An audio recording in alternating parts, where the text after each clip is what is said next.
जब से दुनिया बनी है इंसान इतने ज़्यादा कनेक्टेड कभी नहीं थे जितने आज हैं। आज हमारे पास बात करने के लिए पचासों तरीके हैं, व्हाट्सएप, इंस्टा, फेसबुक, कॉल्स, बहुत तरीके हमारे पास।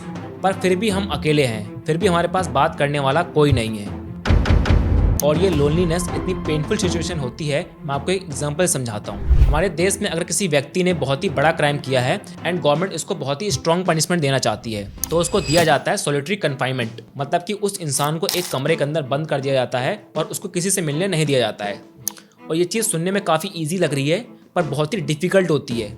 और ये इतनी डिफ़िकल्ट होती है कि अगर किसी व्यक्ति को 7 दिन से ज़्यादा उस कमरे के अंदर रख दिया जाए तो वो पागल हो जाएगा। इस सज़ा के अंदर उस व्यक्ति के साथ कोई टॉर्चर नहीं किया जा रहा है, बस सिर्फ उसको किसी इंसान से मिलने नहीं दिया जा रहा है। मतलब वो लोनली फील कर रहा है वहाँ पे, और ये लोनलीनेस के पेन ही उसको पागल कर देता है। और एक रिसर्च हुई थी, इसमें पता लगा था अगर कोई इंसान लगातार लोनली फील कर रहा है तो वो पर डे 15 सिगरेट पीने के बराबर होता है। मतलब वो लोनलीनेस उस पर्सन को उतना हार्म करती है जितना 15 सिगरेट हार्म करती हैं। तो ये लोनलीनेस की प्रॉब्लम तो काफ़ी बड़ी है। आज इस प्रॉब्लम को हम डिटेल में समझते हैं एंड इसके रूट कॉज को जानते हैं, और सबसे इंपॉर्टेंट हम इसके प्रैक्टिकल सॉल्यूशंस को जानेंगे जिससे हम लोनलीनेस की प्रॉब्लम से बाहर निकल सकते हैं। तो इस लोनलीनेस की प्रॉब्लम को समझने के लिए हम थोड़ा टाइम में पीछे जाते हैं, लगभग 200 साल, क्योंकि उस टाइम पे लोग ऐसा लोनली फील नहीं करते थे जैसा आज कर रहे हैं। ऐसा क्यों, चलिए देखते हैं। देखिए, अगर उस टाइम पे किसी को फार्मिंग करनी है तो आपके पास कोई मशीन तो है नहीं, आपको सारा काम लेबर के थ्रू कराना पड़ेगा। तो आपको लेबर ऐसा नहीं है कि आपके फैमिली में 4 मेंबर हैं, 5 मेंबर हैं तो वही सारा काम कर लेंगे। तो उसके लिए आपको दूसरों की नीड पड़ेगी।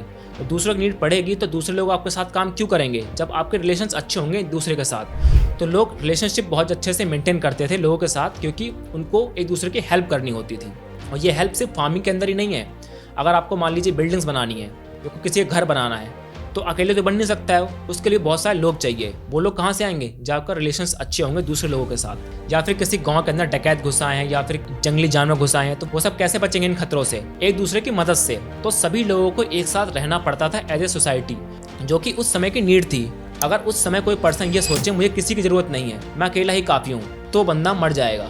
रीज़न, उसके घर में कोई चोर घुस सकता है, उसके घर में कोई जंगली जानवर घुस सकता है, या फिर मान लो भुखमरी आ गई, उसकी फसलें खराब हो गई उस व्यक्ति की, तो खाना कहाँ से खाएगा। कोई डिपार्टमेंटल स्टोर तो है नहीं जहाँ से आके सामान ले आएगा वो। तो वहाँ पे भी उसको नीड पड़ेगी दूसरे लोगों की हेल्प की। मान लो उसके घर में बीमार पड़ गया कोई, दवाइयाँ कहाँ से आएंगी, जड़ी बूटी कहाँ से आएंगी। ऐसा था नहीं सब जड़ी बूटी उसके घर में उगती हैं, एक दूसरे की हेल्प से आएंगी वो। तो उस टाइम पे लोगों को एक साथ रहना मजबूरी थी, और वो मजबूरी ही हमारे लिए फ़ायदेमंद थी। लोग चाह कर भी अकेले नहीं रह सकते थे, उनको किसी में किसी पर्सन की नीड पड़ती रहती थी। इसीलिए सभी लोग एक दूसरे से रिश्ते बना के रखते थे। इसलिए आप देखेंगे जो आपके परदादा थे वो लोग रिश्ते को बहुत ही अहमियत देते थे, क्योंकि उनके टाइम पे सर्वाइवलशिप थी वो, रिश्तों की अहमियत देना। और अगर हम आज के टाइम पे वापस आते हैं 2025 में, तो आज का सिनेरियो है जैसे जैसे टेक्नोलॉजी बढ़ रही है दुनिया में, हम लोग इंडिपेंडेंट होते जा रहे हैं। मतलब कि हमें किसी की ज़रूरत नहीं पड़ रही है। यही सबसे बड़ी प्रॉब्लम है। अब टेक्नोलॉजी की हेल्प से हम इंडिपेंडेंट बन तो जाते हैं, पर वो चीज़ हमारे लिए बहुत ज़्यादा नुकसानदायक होती है। फॉर एग्जांपल, हमें कुछ सामान चाहिए, जनरली हम पहले क्या करते थे कि बाहर जाते थे और सारा सामान लेकर के आते थे। पर आज के टाइम पे क्या है, हम ब्लिंकिट से ऑर्डर करते हैं, सारा सामान आ जाता है। बहुत सारी 10 मिनट डिलीवरी ऐप्स आ चुकी हैं। तो जो हमारा ह्यूमन इंटरेक्शन होता था बाहर जाने के बाद, हम बाहर जाते थे, दूध वाले से मिलते थे, सब्जी वाले से मिलते थे, उन सबसे हमारा जो ह्यूमन इंटरेक्शन होता था वो अब होना बंद हो गया है। पहले हम रेस्टोरेंट में खाना खाने जाते थे, अब क्या करते हैं, खाना हम घर पे मंगा लेते हैं। तो वहाँ पे हम रास्ते में जाते थे, लोग मिलते थे, हमें रेस्टोरेंट में जाते थे, वहाँ पे वेटर मिलता था हमें, तो बहुत सारे ह्यूमन इंटरेक्शन थे। अब वही सारे ह्यूमन इंटरेक्शन कट होते जा रहे हैं। तो हम टेक्नोलॉजी का यूज़ करके हम अपनी लाइफ आसान नहीं बना रहे हैं, अपनी लाइफ को टफ बना रहे हैं, क्योंकि एक प्रॉब्लम सॉल्व हो रही है एक तरफ और दूसरी प्रॉब्लम क्रिएट हो रही है एक तरफ। तो क्या सिर्फ टेक्नोलॉजी एक वजह है जो हमें लोनली फील करा रही है? ऐसा नहीं है। पहले के टाइम पे हमारे परिवार जो होते थे काफ़ी बड़े होते थे, 8, 10, 15 मेंबर होते थे परिवार के अंदर। पर आज के टाइम पे कितने मेंबर होते हैं? काफ़ी सारे घरों में 4 होते हैं या 5 होते हैं। और जब शहरों की बात करते हैं तो शहरों में तो आजकल सिर्फ 2 लोग ही बचे हैं। काफ़ी सारे परिवार ऐसे हैं जहाँ पे सिर्फ पति पत्नी रहते हैं, अगर उनके बच्चे हो जाते हैं तो 1 से 2 बच्चे होते हैं, तो वो बच्चे रहते हैं। टोटल सिर्फ 4 ही लोग रह रहे हैं। जब परिवार इतना छोटा हो जाता है तो अगर माँ बाप जॉब कर रहे हैं तो बच्चे अकेले हो जाते हैं, या फिर अगर पति जॉब कर रहा है तो पत्नी दिन भर अकेले रहती है घर में, और वहाँ पर उनके कोई रिश्तेदार भी नहीं होते हैं। तो ऐसा भी नहीं है कि बहुत ज़्यादा लोगों से मिलना जुलना होता है। तो ये भी एक बहुत ही इंपॉर्टेंट रीज़न है जिसकी वजह से लोग लोनली फील कर रहे हैं, क्योंकि उनसे बात करने वाला कोई है ही नहीं, क्योंकि परिवार छोटे हो चुके हैं। और ये प्रॉब्लम गांव में इतनी नहीं है जितनी शहरों में है, क्योंकि गांव में क्या होता है कि भले आपके परिवार में कम लोग हैं पर गांव के जो दूसरे मेंबर्स होते हैं, गांव के दूसरे लोग होते हैं, वो एक दूसरे को जानते हैं, तो काफ़ी यार फ्रेंडली आपका कनेक्शन होता है उनके साथ। बट शहरों में ऐसा नहीं है। शहरों में क्या होता है, पड़ोस में कौन रहता है लोग उसको भी नहीं जानते हैं। और इसके अलावा एक और वजह है हमारा वर्क कल्चर। आजकल रिमोट वर्क का कल्चर बहुत ज़्यादा बढ़ चुका है, मतलब वर्क फ्रॉम होम का कल्चर। पहले लोग ऑफिस में जाते थे, मतलब घर से निकलते थे, ऑटो में बैठते थे, लोग एक दूसरे इंटरेक्ट करते थे, उसके बाद ऑफिस पहुंचते थे, वहाँ पे लोग ऑफिस कोलीग से बात करते थे। पर आज के टाइम पे क्या है, लोग वर्क फ्रॉम होम कर रहे हैं, मतलब अपने घर में बैठे हुए हैं, सिर्फ लैपटॉप के साथ काम कर रहे हैं। और by chance majority of the young people जो हैं आजकल, वो या तो अकेले रह रहे हैं या फिर अपनी वाइफ के साथ रह रहे हैं।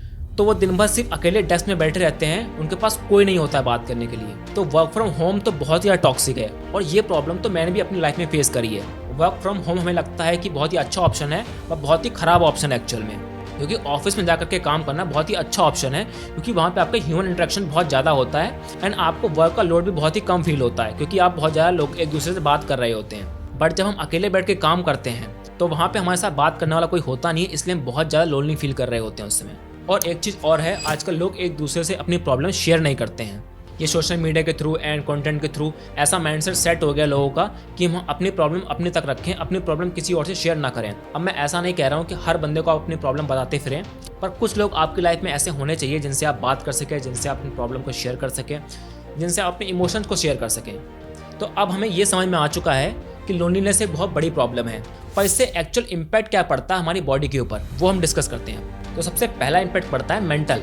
जो पर्सन लोनलीनेस फील करता है उसको डिप्रेशन, एंजाइटी, ये सब होने के चांसेस बहुत ज़्यादा बढ़ जाते हैं, और सुसाइडल थॉट्स आने लग जाते हैं। लोनलीनेस सिर्फ हमारी मेंटल हेल्थ खराब नहीं करती है, ये हमारी फिजिकल हेल्थ भी खराब करती है। जो पर्सन लोनली फील करता है उसको हार्ट अटैक का खतरा बहुत ज़्यादा बढ़ जाता है, और लोनलीनेस फील करने वाले पर्सन को डिमेंशिया का खतरा भी बहुत ज़्यादा बढ़ जाता है। डिमेंशिया एक ग्रुप ऑफ डिजीज होता है जिसमें हमारी सोचने समझने की शक्ति खराब होने लग जाती है। और इसके अलावा जो लोग लोनली फील करते हैं उनको मैनिपुलेट करना बहुत ज़्यादा ईजी होता है। किसी भी क्राइम की तरफ, किसी पॉलिटिकल पार्टी की तरफ, किसी भी तरफ आप उनको झुका सकते हैं, क्योंकि वो बहुत ज़्यादा अकेले हैं। और क्या प्रॉब्लम्स आ सकती हैं लोनलीनेस से? आपको अर्ली डेथ का खतरा बढ़ सकता है, आपको टाइप 2 डायबिटीज़ हो सकती है। तो इन शॉर्ट में अगर समझें तो लोनलीनेस बहुत ही ख़राब चीज़ है, जो आपकी फिजिकल हेल्थ, मेंटल हेल्थ, हर तरह की चीज़ों को ख़राब करती है। अब बात करते हैं इस लोनलीनेस की प्रॉब्लम के सॉल्यूशंस की। कुछ कंट्रीज़ की गवर्नमेंट ने अलग से मिनिस्ट्री बना दी है लोनलीनेस से डील करने के लिए, जैसे कि जापान एंड यूके।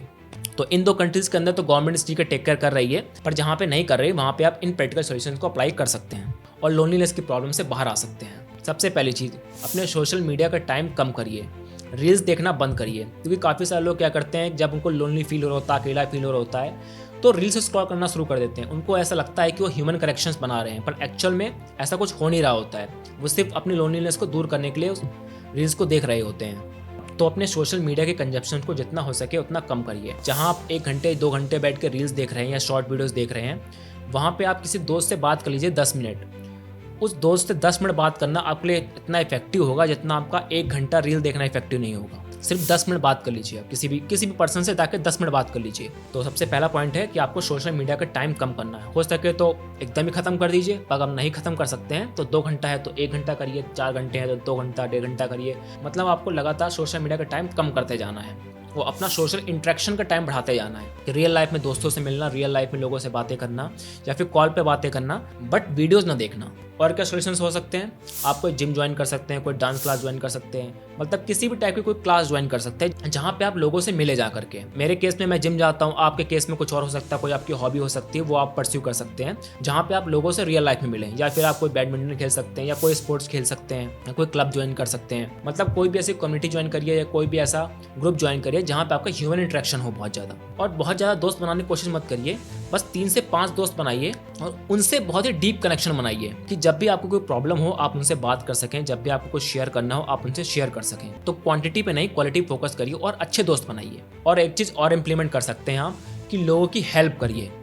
मतलब रास्ते पे कोई भिखारी मिल गया या कोई भी ऐसा पर्सन मिल गया जिसको कोई ज़रूरत है, तो आप उसकी हेल्प कर सकते हैं। अब ये चीज़ आपके ब्रेन के लेवल पे काम करती है। जब भी आप किसी की हेल्प करते हैं तो आप इंटरनली बहुत अच्छा फील करते हैं। भले आप उस बंदे की पूरी प्रॉब्लम सॉल्व ना कर पाएँ, पर जो भी आपने अपनी तरफ से कंट्रीब्यूट किया है उस चीज़ के लिए आप बहुत ही अच्छा फील करेंगे अपने अंदर से। तो वो चीज़ आपकी लोनलीनेस को ख़त्म करेगी जब भी आप किसी की हेल्प करेंगे। तो यही थे सारे प्रैक्टिकल सॉल्यूशंस। और अगर हम इन सॉल्यूशन को शॉर्ट में समझें तो सिंपली आपको क्या करना है, जितना ज़्यादा हो सके उतना आपको इंसानों के साथ टाइम बिताना है, ह्यूमंस के साथ टाइम बिताना है। सिंपल। अपने अकेलेपन को दूर करने के लिए नेटफ्लिक्स नहीं देखना है, मोबाइल नहीं चलाना है, आपको रियल लाइफ लोगों से जाकर के बात करनी है या फिर कॉल्स पे बात करनी है, वीडियो कॉल्स पे बात करनी है। पर जितना ज़्यादा हो सके आपको ह्यूमन इंटरेक्शन रखना है, इंसानों से बात करनी है, सिंपल। जितना ज़्यादा आप इंसानों से बात करेंगे उतना ज़्यादा आप हैप्पी फील करेंगे। तो यही थी आज की वीडियो। अगर आपको वीडियो पसंद आई है तो आप लाइक कर सकते हैं। मिलते हैं आपसे किसी नेक्स्ट वीडियो में। बाय।